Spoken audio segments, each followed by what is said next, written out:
ভুল জায়গায় তুমি যদি তোমার সেরাটা দাও তাহলেও তুমি প্রশংসিত হবে না, কিন্তু সঠিক জায়গায় তোমার উপস্থিতিই প্রশংসিত হবে।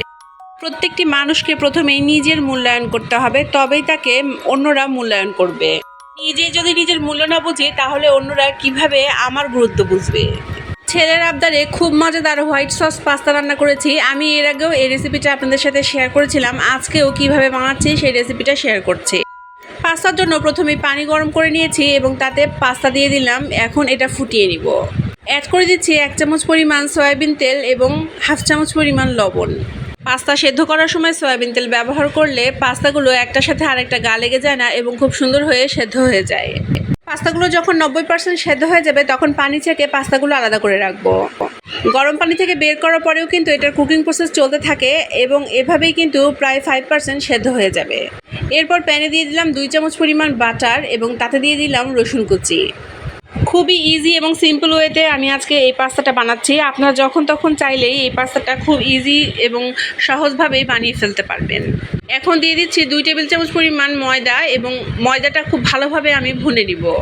ময়দাটা খুব ভালোভাবে ভুনা হয়ে গেলে এতে অ্যাড করে দেব দুধ অ্যাড করে দিয়ে খুব ভালোভাবে নেড়েচেড়ে নিতে হবে যাতে এগুলো খুব সুন্দর হয়ে মিক্সড হয়ে যায়।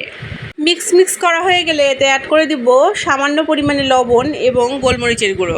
যেহেতু আমি এটা পাস্তার জন্য তৈরি করছি তাই একেবারে পাস্তার যে মশলাটা আছে সেটাও অ্যাড করে দেব। আপনারা চাইলে এর সাথে অরিগ্যানো অ্যাড করতে পারেন, তবে আমি এটা স্কিপ করেছি। সবগুলো উপকরণ খুব ভালোভাবে নেড়েচেড়ে একটু রান্না করে নিব। এই হোয়াইট সসটা খুব দ্রুত ঠিক হয়ে যায়, তাই সেদ্ধ করা পাস্তাটা এখনই দিয়ে দিচ্ছি। সেদ্ধ করা পাস্তা দিয়ে আবারও একটু হালকা নেড়েচেড়ে নেব এবং এখানে অ্যাড করে দেব টমেটো সস অ্যাড করার পরে আবারও হালকা নেড়েচেড়ে নিব এবং অ্যাড করে দেব চিজ। পাস্তা রান্না করার সময় চিজ ব্যবহার করলে যেমন দেখতে ভালো লাগে তেমনি স্বাদও বেড়ে যায় অনেক গুণ। তবে আপনারা চাইলে যদি চিজ না থাকে চিজ ছাড়াও এই পাস্তা রান্না করে খেতে পারেন, তাতেও কিন্তু খেতে বেশ মজা লাগে। আমি স্বাদ বৃদ্ধির জন্য একটু উপর দিয়ে চিজ ছড়িয়ে দিচ্ছি। এখন আমি চুলাটা বন্ধ করে দিয়ে ঢাকনা দিয়ে ঢেকে রাখবো এবং এই গরমেই চিজটা হালকা একটু গলে যাবে, তাতেও খেতে অনেক বেশি মজা লাগবে। আপনারা যারা বাসায় পাস্তা বানাতে ভয় পান তারা কিন্তু খুবই ইজি এই রেসিপিটা বাসায় একবার অন্তত ট্রাই করে দেখতে পারেন। কথা দিচ্ছি খাবারটা খেয়ে সবাই আপনার প্রশংসায় পঞ্চমুখ হবে।